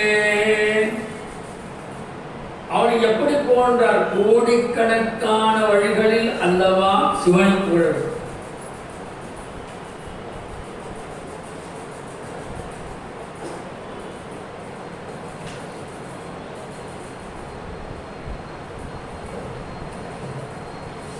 கோடிக்கணக்கான வழிகளில் அல்லவா சிவனை புகழ வேண்டும். நிறைய பூஜை முறைகள் இருக்கிறது, அப்படி புகழ வேண்டும். ஆனால் அது ஒன்று கூட எனக்கு தெரியும். ஒண்ணுமே தெரியாது. அந்த பின்னால் சொல்றாரு, ஒன்றும் போயாத நாயேனும் உய்யக்கொண்டேன் சொல்றாரு. ஒன்றும் போயாத நாயேனும் உய்யக்கொண்ட நீ கருணை. எதா எனக்கு தெரியுமா? தாய் நக்கிதான் உங்களுக்கு என்னை ஆட்கொண்டாய். அப்ப சிவத்தோடு ஒன்று பிழைத்த காரணத்தால், சித்தமையும் சிவமாகிய காரணத்தான் பார்க்கும் இடமெல்லாம் இவரே திரிக்கிற என்ற உணர்வு தோன்றுவதால் எனக்கு புகழ்வது உச்சம் வருவது. நான் ஏதோ என்ன புகழ்ந்து நினைச்சுக்கூடாது, சிவனை புகழ்வே நானே கொஞ்சம் பயப்படுறேன். அதனால் எனக்கு பொல்லாவினை என்னை தடுக்கிறது. அதனால் சொன்னார், பொல்லாவினையே புகழுமாறு ஒன்றும் மதியேன். அப்பேற்பட்ட பெருமானை 26 சொல்றார். உள்ளாகி பூண்டாய் புழுவாய் பகவாய் பல்விருகமாகி பறவையாய் பாம்பாகி பிரியடி கல்லாய் மனிதராய் பேயாய் கணங்களாய் பல்ல துலராகி முனிவராய் தேவராய். உள்ளாகி பூண்டாய் புழுவாய் பரமாய். உலகத்துல பரிணாம வளர்ச்சி என்று ஒன்று உண்டு. அதனால எல்லாமாக ஈசனிடத்திலிருந்து தான் தோற்றுவிக்கப்பட்டன. புல், பூண்டு, புழு, மரம். இப்ப இது எப்படி இவர் அறிந்து கொண்டார்? முன்னாடி யாரும் சொல்லிட்டாங்கன்னா சொல்லல. அந்த இறைவர் திருப்பரந்துரை ஆத்மநாத சுவாமி ஞானாசிரியாக கொண்டு குருவாக இருக்கு. அந்த திருவடி தீட்சை கொடுத்து இவருக்கு சிவஞானத்தை உபதேசித்தவுடன் இதெல்லாம் சொன்னார். உள்ளாகி ஊடாய் உழுவாய் பரமாகி. அப்பதான் மணிவாசகருக்கே இறைஞானம் வந்தது என்று எழுதுகிறார். மணிவாசகர் அப்பதான் இறைஞானம் வந்தது. தாமும் பிறரும் பிறந்து பிறந்து இறக்கும் தொடர்பான காட்சிகள் அவருக்கு அவருடைய உணர்ச்சியில வந்து போச்சு. அதனால்தான் சொன்ன உடனே சொல்றார் அவர், அன்றே எந்த ஆவியும் உடலும் உடமை எல்லாம் குன்றே அடையா நீ என ஆட்கொண்ட போதே கொண்டிலையோ கொண்டில் இன்றுவோர் இடையூர் எனக்குண்டோ எட்டோர் முக்கள் எம்மானி நன்றே செய்வார் வெளி செய்ய மாட்டேன், நன்றே செய்வார் வெளி செய்ய நீ பிழையா செய்வார் செய்ய மாட்டேன். அப்ப அந்த திருவடி தீட்சை விட்ட பட்ட உடனே ஆவி உடல் பொருள் சுற்றம் எல்லாத்தையும் நான் துறந்தேன். அன்றே எந்த ஆவியும் உடலும் உடலும் உள்ளமும் அன்றே எந்த ஆவியும் உடலும் உள்ளமும் உன்றே அணையாய் நீ அணையாட்கொண்ட போது எப்பேற்பட்டவன் அப்படியே ஆட்கொண்ட போது நான் எல்லாத்தையும் சுத்தத்தார்கள் எல்லாத்தையும் துறந்தேன். அப்ப மாணிக்க வாசகர் ஞானத்துல தெரிந்துதான் பல பிறவிகள் எடுத்து கலைத்தவர்களுக்கு மீண்டும் நினைத்திருப்பார்களுக்கு இந்த பிறவை பற்றி ஒரு அச்ச உணர்வு தோணும். இப்போ மீண்டும் ஒரு புல்லிருந்து பிறக்கணுமா, பூவிலிருந்து பிறக்கணுமா, புழுவிலிருந்து பிறக்கணுமா, எப்படி நாம் பயணம் செய்கின்ற போது திடீரென ஒரு விபத்தை பார்க்கின்ற போது நமது மனத்தில் அச்சம் ஏற்படுகிறது போலதான் மீண்டும் மீண்டும் பிறத்தல் இறத்தல் அச்சத்தை ஏற்படுத்துகிறது. சொல்றார், ஆதிசங்கர் சொல்றார், உணரப்பி மரணம் உணரப்பி ஜனனம் உணரப்பி ஜனனி கடரே சயனம் உணரப்பி மரணம் உணரப்பி ஜனனம் உணரப்பி ஜனனி கடரே சயனம் இக சம்சாரே பகுருத்தாரே கிருபயா பாரே வாகி முராரே பஜ கோவிந்தம் பஜ கோவிந்தம் பஜ கோவிந்தம். உடமதியே கெட்டமதி. எவ்வளோ பிறந்து பிறந்து பிறந்து நான் இழைச்சி போய் அதை சொல்லி வருத்தப்படுறார். எனக்கு மீண்டும் மீண்டும் பிறப்பிலிருந்து அச்சத்தை ஏற்படுகின்றன. இந்த விஷயம் அவருக்கு நம்ம தெரிஞ்சுக்கணும். யாருக்கும் சொல்லப்பட்ட விஷயமே இல்லை. நம்ம மானுடர்களுக்கு மீண்டும் மீண்டும் மீண்டும் இந்த பிறவியாக தலையிலே தத்தளிக்காதீர்கள், மீண்டும் இறைவன் அளவுக்காக சிவபுராணம் பாடணும். முந்தை வினை சொல்றாரு, பழைய வினையெல்லாம் போயிடும். சிந்தை மகிழும் சிவபுராணம் தன்னை. சிவபுராணம் படிச்சா என்னன்னா முந்தை வினை போயிடும். பழைய வினை எவ்வளோ இருக்கு அதெல்லாம் ஓச்சிடும். தினமுமே பாராயணம் பண்ண வேண்டிய ஒன்று. அடிக்கடி எல்லாத்தையும் சொல்லுவோம். தினமும் 365 நாளும் முந்தை வினை ஓய உரைப்பஞ்சான் சிந்தை மகிழும் சிவபுராணத்தை. அதெல்லாம் சிந்தவன் சிவபுராணம் டாபிக்கே போகும். வினைனா போகணும் சுவாமி. வினை இருக்கிற வரைக்கும் நம்ம மறுபடியும் இந்த பிறந்து பிறந்து பிறந்து எத்தனை அப்பா எத்தனை தங்கச்சி எத்தனை மச்சான் எத்தனை மாமா எத்தனை தாத்தா எத்தனை பாட்டி இத்தனை பேரை திரும்பி திரும்பி பார்த்து கொண்டு இருக்கிறோமே, இது வேணுமா அப்படின்னு கேட்குற. உள்ளாதி கூடாய் குருவாய் மரவாகி இங்க பரிமாணத்தை சொல்றார். கண் தோன்றி மண் தோன்றா காலத்துக்கு முன்பு முன் தோன்றிதான் அந்த வாழ்ந்து சொல்லுவாங்க. கண் தோன்றி மண் தோன்றா காலத்தை வாழும் முன்றோண்டே முத்த தமிழ். திருவண்ணாமலை 60 முத்து எல்லாம் தெரிஞ்சுங்க. திருவண்ணாமலை வேறுபட்ட எல்லா 4 யுகங்களையும் கடந்து ஹிருதயத்தில் ஒரு மலையாக இருந்தது, அக்னிஸ்தம்பமாக இருந்தது. திரேதாயுகத்திலே மாணிக்க மலையாக இருந்தது, துவாபரயுகத்திலே தங்க மலையாக இருந்தது, இப்போ கலியுகத்திலே கல்மலையாக இருக்கு. கல்லு நடக்கூடாது ரமண பகவான், அது கருணை மலை. எவ்வளோக்கு எவ்வளோ நம்ம கிரிவலம் புறமோ கொல்லா வினையே புகழுமாறு ஒன்றுமறியே சிந்தை மகிழும் சிவபுராணம். பகவான் நிறையா பாடிருக்காரு. ஆனால் நம்ம என்ன, நம்ம அங்கே போனாச்சுன்னா சிவபுராணம் படிச்சுட்டே அந்த 14 கிலோமீட்டர் எத்தனை முறை படிக்கணுமோ படிச்சா முந்தை வினை முழுதும் ஓய உரைப்பன்யா சிந்தை மகிழும் சிவபுராணம் தான் மாணிக்க வாசகர் அங்கே வந்து 2 பதிவு திருவம்பாவையும் திருவாமானையும் அங்கே பாடினார். அப்போ அங்கே பாடப்பட்ட பெரிய பெரிய விஷயம். சுவாமி பார்வதிக்கும் அருணாச்சலேஸ்வருக்கும் அபிதகுச்சாம்பாளுக்குள்ள ஊடலை சுவாமி தான் தீர்த்து வைக்கிறார். ஏற்பட்ட உயர்வான ஸ்தலம். அப்ப கல் தோன்றி மண் தோன்றுவதற்கு புல் தோன்றியதா என்று கேட்கலாம். கல்லை முதலாக்கி தேவரை கடைசியாக ஆக்கியிருந்தால் சரியாக இருக்கும். அதுதான் சொல்ற அப்படிவாசம். கல்லை முதலாக்கி தேவரை கடைசியாக முதலில் புல்லும் பிறகு பூண்டும் மரமும் வரும் இடைவெளியில் புழு பூச்சி எங்கே வந்தது. புழு பூச்சி எப்படி தோன்றியதுன்னு விளக்க கற்றுக்கிட்டுருக்காங்க. உள்ளால் கூடாய் புழுவாய் படமாய். இந்த புழு பூச்சியர் எங்கே வந்ததுன்னா தாவரங்கள் இருந்துதான் இவை தோன்றின. எப்படி நீங்க கேட்கலாம். இப்ப வீட்டுல படம் வாங்கி வச்சிருக்கோம். எவ்வளவு நாள் பிடிச்சத இருக்கும். அழுகிறப்புறம் பழத்தை ஓப்பன் பண்ணி பாருங்க. கொய்யா பழம் ஆப்பிள்லாம் உள்ள புழு பார்க்குறீங்களா. கொய்யாப்பழத்துல நல்லாவே தெரியும். ஒரு சர்டன் ஸ்டேட்டஸ் தாண்டியாச்சுன்னா, ஒரு ஸ்டேஜ் தாண்டியாச்சுன்னா உள்ள புழு வந்துடும்.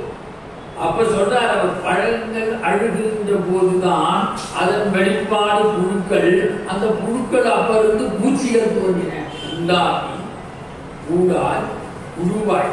எப்படி மாம்பழத்தில் வண்டி இருப்பதை கொண்டுதான் புழுவும் தோன்றுகிறது, அதுபோல குருத்தி புழுவும் வாழைப்பழத்தோட புழு இருக்குதான் சொல்கிறார் உரையாசிரியர். வாழைப்பழத்தோட புழு இருக்குது நமக்கு தெரியாது. இயற்கையாகவே அவை அதில் இருக்கும். ஏன் இதை சொல்றாருன்னா, மண்ணில் தோன்றிய அத்தனை தாவர இனங்களுக்கும் மனிதருக்கு அத்தனை பேருக்கும் இந்த புழு பூச்சிகள் முக்கியமாக நமக்கு உதவி செய்யும். ஒரு காலத்துல ஒரு சீசன்ல ஒரு பூச்சி வரும். இப்ப பாருங்க, மண்புழுக்கள் எல்லாம் மண்புழுக்களால் இதோட விஞ்ஞான வளர்ச்சிக்கு மண்புழு ரொம்ப முக்கியம். மண்புழு வளர்த்துருக்கே இப்ப எல்லாம் லோன்லாம் கொடுக்குறாங்க. மீன் வளர்க்குறது லோன் கொடுக்குறான். மண்புழு ரொம்ப முக்கியமான ஒன்று. மண்புழுக்களால் மண்ணின் தன்மை எப்போதும் பாதுகாக்கப்படுகிறது. எல்லா இயற்கையோடு இருக்கணும். எப்படி பாலை காய்ச்சி முறை ஊற்றினால் மறுநாளைக்கு என்ன அதுக்குள்ள அவ்வளோ பொருள் இவரே சொல்ற, கலந்த பால் கண்ணரோடு நெய் கலந்தார் போல. கலந்த பால் கண்ணரோடு நெய் கலந்து பாலை பூச்சி வச்சுனா அப்புறம் நமக்கு எத்தனை ப்ராடக்ட் வருது. கெட்டியான தயிர், தயிர் நல்லா சிரிப்பு வச்சாச்சுன்னா வெண்ணெய், அதுக்கப்புறம் மோர், வெண்ணெய் உருக்கினா நெய். ஒரு பால் மட்டும்தான் இருக்கு. பாலுக்குள்ள இவ்வளவு ப்ராடக்ட் இருக்கு. அது மாதிரிதான் புண்டாகி பூடாய் புழுவாய் மரமாகி. அப்ப திருப்பரந்துரை அந்த ஆத்மநாத சுவாமியுடைய திருவடி தீட்சை பட்டவுடனே சுவாமிகள் இந்த ஞானத்தை அடியார்களுக்கு போதித்தார். பல்விருகமாகி பறவையாய் பாம்பாகி. 27 பல்விருகமாகி பறவையாய் பாம்பாகி. இறைவன் படைப்பு மக்கள் எவ்வளோ சொல்றாங்க. 81 லட்சம் ஊர்கள் வழியாக உயிரினங்கள் வாழ்கின்றன. எல்லாம் இறைவனாலே தோற்றுவிக்கப்பட்டவை.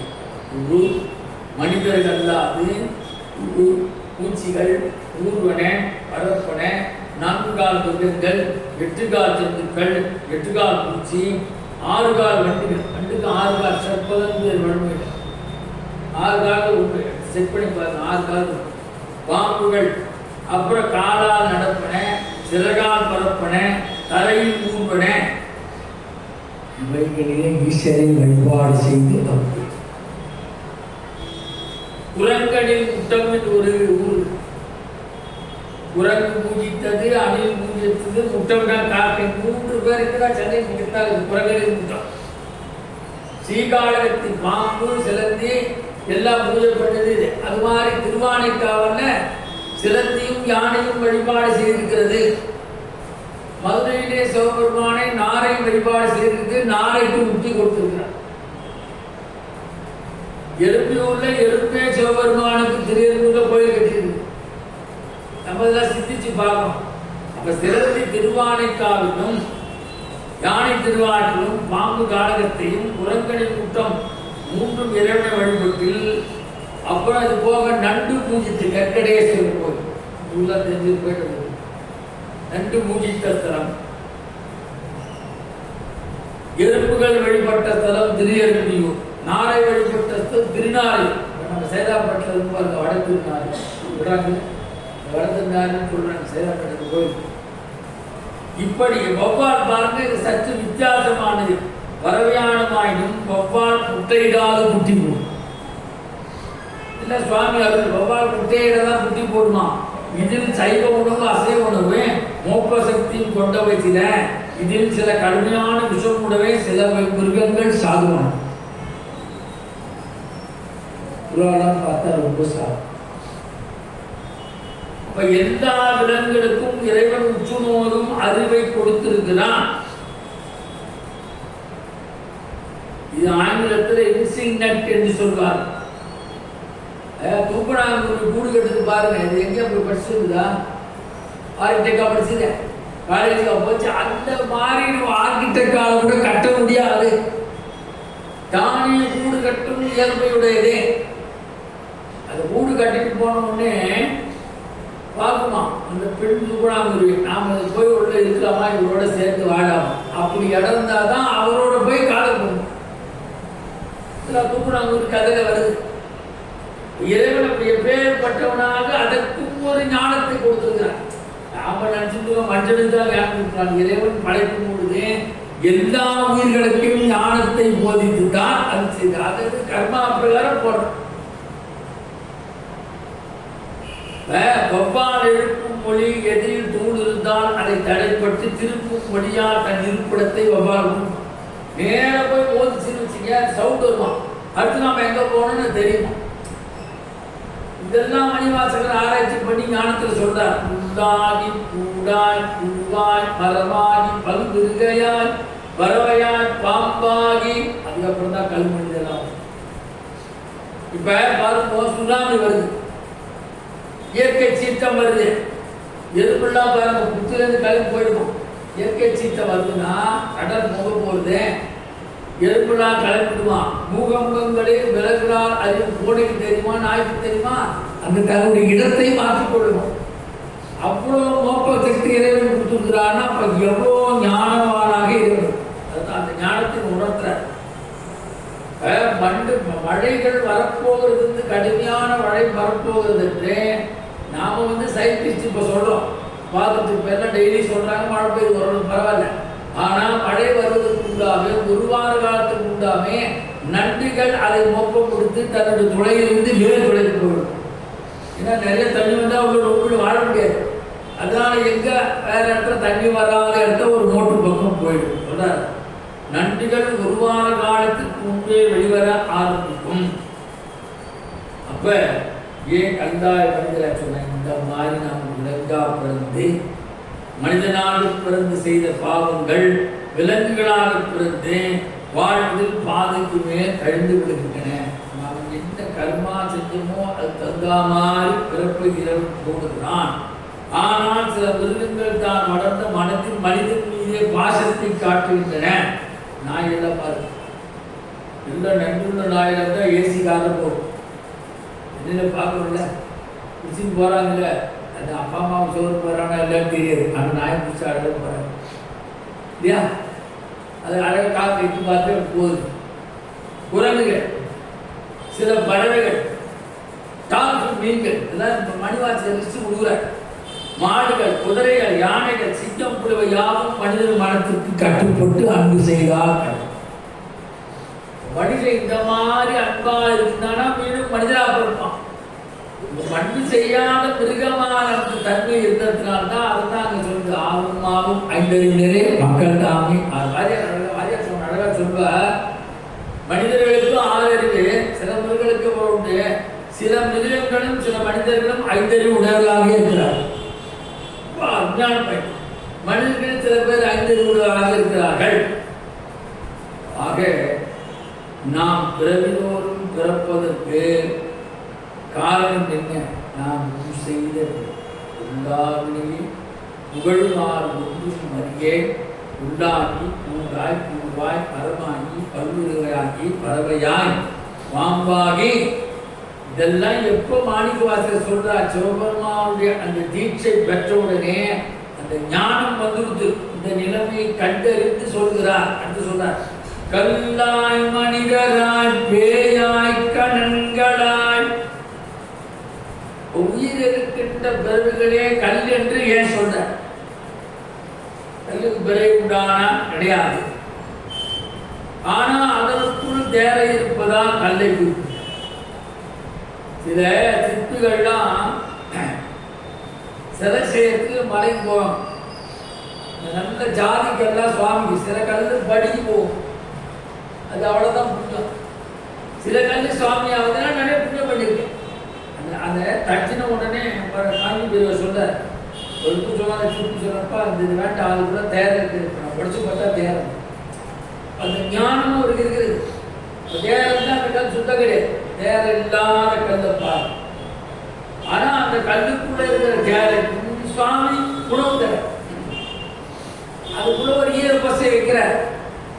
கல்லாய் மனிதராய் வேயாய் கணங்களாய். உயிர் எடுக்கின்ற பிறவி கல் என்று எதற்கு சொல்கிறார் என்றால், கல் பிறவி கிடையாது, அது தேரை இருப்பதால் கல். தேருக்குள்ள கல் இருக்கு, கல்லுக்குள்ள தேரை இருக்கு. மரணத்திற்கு பிறகு அவரவர் பாவ புண்ணியத்திற்கு ஏற்ப ஒரு பிறவி உண்டாகிறது. சயின்டிஸ்டால சொல்ல முடியாது, அவங்க இல்லைன்றாங்க. ஆனால் ஞானியாகத்தான் இதை சொல்ல முடியும். நாயன்மார்களால் சொல்ல முடியும், ஆழ்வார்களால் சொல்ல முடியும். இந்த மாதிரி ஆத்ம ஞானிகளால சொல்ல முடியும். அதைத்தான் மாணிக்கவாசர் சொல்றார், முன்னேற்றிருக்க ஒரு பிறகு உண்டாகிறது. இதைத்தான் சமுதாயத்தில் சொர்க்கம் நரகம் என்று சொல்கிறார்கள் என்று மாணிக்கவாசகர் சொல்கிறார். எந்தவித மாற்றமின்றி கல் போன்ற ஒரு நிலை உண்டு. அசைவற்ற நிலை கல் இருக்கிறது. அசைவே அசைவம் பார்த்தீங்கன்னா நீங்க காலப்பிச்சனை பக்கம்லாம் பார்த்தீங்கன்னா ஏதோ ஒரு கல் ஒரு மாதிரியா இருக்கும். ஊத்துன்னு பார்த்தா உழாது. நான் பல தடவை போய் அன்னைக்கு எப்போ பார்த்தோன்னா அதே மாதிரி அந்த கல் இப்போ உழுதான் பார்த்தா உழ அப்படியே தான் இருக்கு. கல்லுக்கு உண்டு. அதனால் மீண்டும் மீண்டும் பிறப்பதை கல் போன்று கருதுகிறார். ஆனால் கல் தோன்றதுக்கு முன்பே மனிதன் தோன்றினால் கல்லை எடுத்து மனிதனை சொல்றார். அவ்வளோ முக்கியமானது. அதுக்கு அடுத்தால என்ன தோணும்? பேய் என்று சொன்னார். கல்லாய் மனிதராய் பேய். பேய் என்பது பிறப்பொகையில் ஏற்பட்டதில்லை சொல்றாரு. பேய் சொல்றவங்க சாதாரண பிறப்பொழியா இயற்கையாகவும் பேய் கிடையாது. துர்மரணம், அகால மரணம், மந்திர தந்திரத்தால் மனோகரத்தால் உலாவகை. சில பேர் பார்க்க புள்ளி ஏவசூ இதெல்லாம் செய்வாங்க. அதெல்லாம் பாதிப்பு பின்னாலே ஒரு பேயா தான் பிறகும். மனுஷன் ஜென்மம் அவனுக்கு கிடையாது. அதுபோல கணங்கள் என்பது பிறப்பு வகையில் வருவதை அல்ல, அவை நியமன வகையை சார்ந்தன. பெருமான் திருவதாரம் படிக்கும். அப்ப அவருடன் யார் யார் தோன்றினார்கள்? அவதாரம் செய்யும் போதே நவ வீரர்களும் தோன்றினார்கள். அந்த நவ வீரர்கள் ஏதாவது சந்ததி இருக்கா? சந்ததி இருக்கா? கிடையாது. தேவர் சொல்ற ஏதாவது சந்ததி இருக்கா? இல்லை. அதுபோலவே மற்றவர்கள் யாரும் வளர முடியாது. சில பேர்களை மக்கள் வாக்களித்த தேர்தல் வெற்றி பெற செய்வார்கள். ஆனால் சிலருக்கு அரசாங்கம் தானாக பதவி தரும். அவர்கள் நியமனத்துக்காக ஜனாதிபதி அவர் ஆகுவாங்க. அவர் சொல்ல கருத்துக்கு உண்டான கல்யாணத்துக்கு மாப்பிள்ளைக்கு தோழினாலும் மாப்பிள்ளை ஆட முடியாது. ஆனால் சில கல்யாணத்தில் தோழனை டக்குன்னு திடீ மாப்பிள்ளை ஆகும். இதெல்லாம் இறைவனாலே நீதிக்கப்பட்ட ஒரு உண்மைகள். ஏன்னா அந்த பேய் கணங்கள் சொல்றார், அவளுக்கு அறிவற்றவை, அவை ஞானமற்றவை. கல்லுக்கும் அப்படியான மனுஷன் அப்படி இல்லை. கல்லுக்கு அப்புறம் மனுஷன் மனிதராய். ஏன்னா ஏன் மனுஷன் சொல்ற ஆதிசங்கர சொல்ற உலகத்திலே மிகச்சிறந்த பிறவி மனுஷன் பிறவி. ஜந்தூனா மனுஷம் துர்ணம். இந்த பிறவி விட்டாச்சுன்னா அடுத்தது என்னன்னு தெரியாது. தாய்மோனர் கதறுகிறார் நமக்கோசரம். இப்பிறவி தப்பினால் எப்பிறவி வாய்க்குமோ? இப்பிறவி தப்பினால் எப்படி வாய்க்கும்? அவையார் சொல்றார், அரிது அரிது மாநிலராய் பிறத்தல் அரிது, அதனின்று பூம் கூடி செவடு பேடு நீங்கி பிறத்தல் அரிது. மனுஷனுக்கு மட்டும்தான் இறையர்களால் ஆறாவது அறிவு வரிசை. எல்லாவற்றையும் ஆராய்ந்து பார்க்கும் திறவுடையனாக ஈசன் மனிதனை படைத்தான். அதனால் கல்லை காட்டிலும் கணங்களை காட்டிலும் பேயை காட்டிலும் மனிதனும் உயர்த்து படம் கொடுத்து பாட்டுகிறார். கல்லாய் மனிதராய் பேயாய் கணங்களாய் வல்லசுரராகி முனிவராய் தேவராய். அசுரர் தேவர் ரெண்டு பேரும். தேவர்களா யார் சொன்னா இந்த முனிவர்கள் பூரா தேவர்கள் வகையை சார்ந்தவர்கள். காசியப முனிவர் அந்த காசியப முனிவருக்கு 2 மனைவிகள் திதி அதி. அதுல ஒரு மனைவி தான் ராட்சசர். இது ராட்சசி, அப்புறம் சாதாரண. முனிவர்கள் எப்படி இருந்தார்கள்? அசுரர் போல யோகத்தில் வலிமையும் தேவர்கள் போல தெய்வாம்சமுடைய முனிவர்களை இருவரையும் நடுவில் வைத்தார். கண்டார் மனிதராய் வேயாய் கணங்களாய் வல்லசுரராகி முனிவராய் தேவராய். எவ்வளவு 14 பிறவிகளை சொல்றார். முதல் இந்த அடிகள் வரை உள்ளாகி மூடாய் இதுவாய் மரமாகி பல்மிருகமாகி பறவையாய் பாம்பாகி கல்லாய் மனிதராய் வேயாய் கணங்களாய் வல்லசுரராகி முனிவராய் தேவராய் செல்லாத இத்தாவர சங்கமத்துள் எல்லா பிறப்பும் பிறந்திருக்க. எவ்வளோ பிறந்து பிறந்து நான் இழைத்து போயிட்டேன் பரமேஸ்வரா. ஆனா இந்த அசுரர் பற்றி சொல்லும்போது சொல்றார், பிறக்கும் போதே வலிமையும் தவமுயற்சியும் செய்தவர்கள் அசுரர். அதனால்தான் வல்ல அசுரர். அவன் அப்பயே தடாபுடலா இருக்கான். வரமாங்கும் போது பிறக்கும் போதான் வல்ல அசுரன் பார்த்தீங்களா? நல்ல அசுரன் சொல்ல வல்ல அசுரன். அரசர்கள் சிலர் ரிஷிகளாகவும் இருந்தார்கள். மகாபாரதத்தில் நகுஷன் மிகப்பெரிய மன்னன். இவன் என்ன பண்ணா 100 அஸ்வமேத யாகம் நடத்தி இந்திர பதவியை பெற்றான். அப்ப இந்திர பதவி பெற்ற உடனே 7 ரிஷிகள் அவர்களை தூக்கி செல்ல வேண்டும். 7 ரிஷிகள். இந்த 7 ரிஷிகள்ல அகஸ்தியர் ரொம்ப குள்ளம். அகஸ்தியனானே குள்ளம் தான். இந்த 7 பேர்ல அவரு இருக்கார், தூக்குறார். அப்படி ஒரு முறை அவர் தூக்க வேண்டும் அப்படின்னு அவன் என்ன பண்ணா, கொஞ்சம் மெதுவாக நடந்த. இந்த நகுஷன் என்ன பண்ண, அகஸ்தியை பார்த்து கொஞ்சம் விரட்டினான். வேகமா போயா வேகமா போய் ரொம்ப ஆணவம், நம்ம இதுக்கு வந்துட்டோம் அப்படின்னு. அகஸ்தியர் என்ன சொன்னார், வேகமா போன்னு சொல்ற உடனே சொன்னார், சர்ப்ப சர்ப்ப என்று சாபம். சர்ப்ப சர்ப்ப சாபமுட்டனே அந்த சாபமாகி அவன் சர்ப்பமாக ஆனான். இதெல்லாம் புராணம் சொல்லுது. அப்ப வல்லசுரர்கள் தேவனாகிய மகாதேவனாகிய சிவனை விட பெரிய அரசராக காட்டிக்கொள்ள ஆசைப்பட்டனர். நகுஷன் பாம்பான் என்பதை ஆராய்ச்சி சொல்ற. வல்லசுரராய் முனிவராய் தேவராய் செல்லாம் இந்தாவர சங்கமத்துள் எல்லா பிறப்பும் பிறந்து இழைத்தேன் எம்பெருமான். செல்லான் என்ற இத்தாவர சங்கமத்துள் எல்லா பிறப்பும் பிறந்து இழைத்தேன். இந்த வரைக்கும் அர்த்தம் சொல்லி போடுகிறேன். எண்ணற்ற பிறவி நாம் எடுத்துட்டோம். 7 பிறப்பும் தீயவை தீண்டா பழிபிறங்கா பண்புடை மக்கள் சொல்றது. 7 பிறப்புக்கு திருக்குறளை சொல்றது. 7 பிறப்பு என்பது 7 வகையான பிறப்பு. ஒரு பிறப்புல நல்லா ஒரு ஞானமா இருக்கான்னு வச்சுங்க, அந்த ஞானம் 7 பிறப்பு. அவரே சொல்றார், ஒருமையும் தாம் கற்ற கல்வி 7மையும் ஏமா புடைத்து 7 பிறவிக்கு ஒன்று. அதாவது சொல்றாங்க 7 தலைமுறை சொல்றாங்க. 7 தலைமுறை பாவம், 7 தலைமுறை இந்த புண்ணியம்.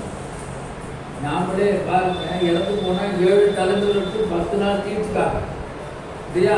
பொங்காளி தாயை சொல்றோம் 7 தலைமுறை. எல்லாம் பார்க்குறாங்களா இல்லை தெரியாது, எல்லாத்தையும் இதில் வருது. அப்போ 7 பிறவியும் 3 மடங்காகிவிடும். இது 14 பிறப்புகள் மட்டும் கூடியதான். இப்படியே சென்று கொண்டிருக்கும் 21 பிறவியும் என்று கைக்கொள்ள வேண்டும் சொல்ற. தாவரம் நிலத்தில் ஊர்வனே, நீரில் நீந்துவனே, காற்றில் பரப்பனே, 4 காலால் நடப்பனே, இருகாலால் நடப்பனே, மானுடம் அந்தரமாக திரிவனே, தேவர் என 7 பிறப்பும் கல்வொரு பிறவி என்று காரணம் அவர் உலகில் படைக்கும் போதே தோன்றி பிறவியை தவிர புதிதாய் கல் தோன்றுவதில்லை. தாவரங்களும் விலங்குகளும் மீண்டும் பிறப்பதுண்டு.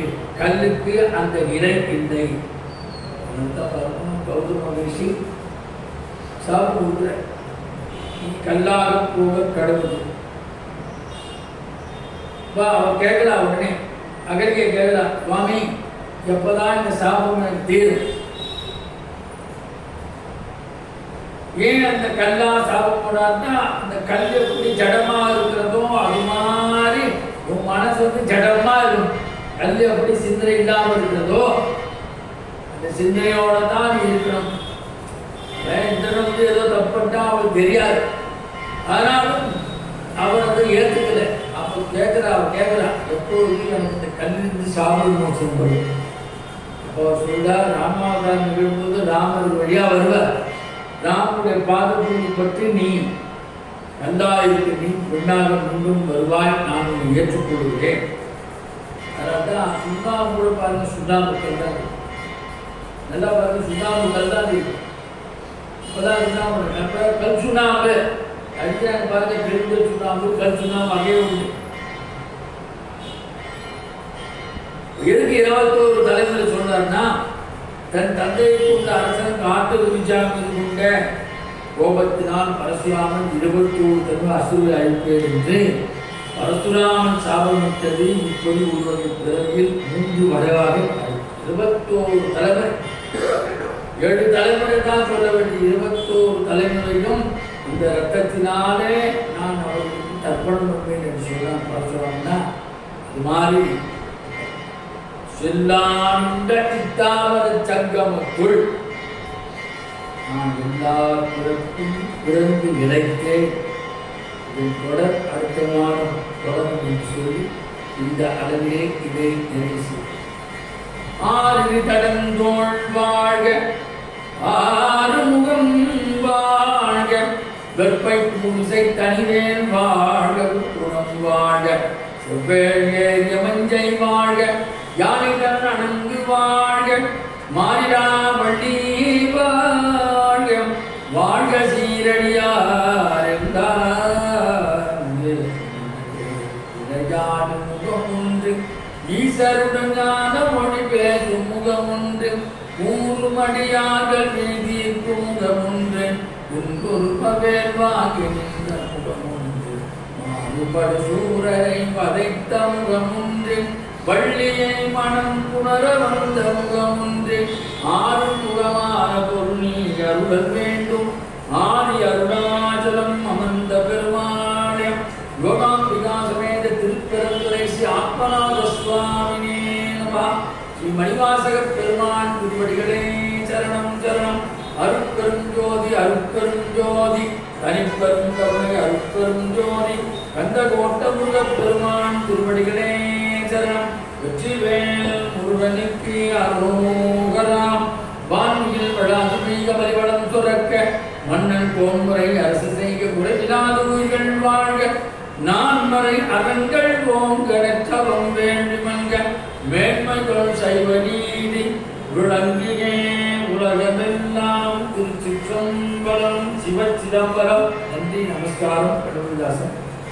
அடுத்த அறிவிப்பு 21 வியாழக்கிழமை மாலை 7 மணி அளவில் நமது சபை வளாகத்தில் திருமதி கற்பலட்சுமி சுரேஷ் அவர்கள் வழங்கும் திருப்புகழ் தலங்கள் எனும் தலைப்பில் சொற்பொழிவு நடைபெறும். அனைவரும் வருக. அதைத் தொடர்ந்து 26 செவ்வாய்க்கிழமை மாலை 7 மணி அளவில் நமது சபை வளாகத்தில் சிவத்தமிழ் செல்வர் குன்றத்தூர் திருச்சிற்றம்பலம் MSc MD BAC DCT திருவாவூரை ஆதீன திருமுறை பேராசிரியர் அவர் பிரபாகரமூர்த்தியின் மகனாவார். அதை நாம் சொல்லிக்கணும். அவர்கள் வழங்கும் விகடச்சக்கரனை மீட்பதம் போற்றுவோம் என்று விநாயகர் பெருமானுடைய பெருமையை பேசியிருக்கிறார். என்ற தலைப்பிலே சொற்பு நடைபெறுகிறது. அனைவரும் வந்து இறைவர்கள் பெருமாறு மீண்டும் பெருவாத தன்மை நம்மை நாம் தெரிந்து கொள்வது தான் இந்த சபையோடு பாடுகிறது. அதனால் எல்லாரும் வந்து கேட்டு பெருமாறு பெருமான் முருகன் வேண்டி விடைபெறுகிறேன். நன்றி, வணக்கம்.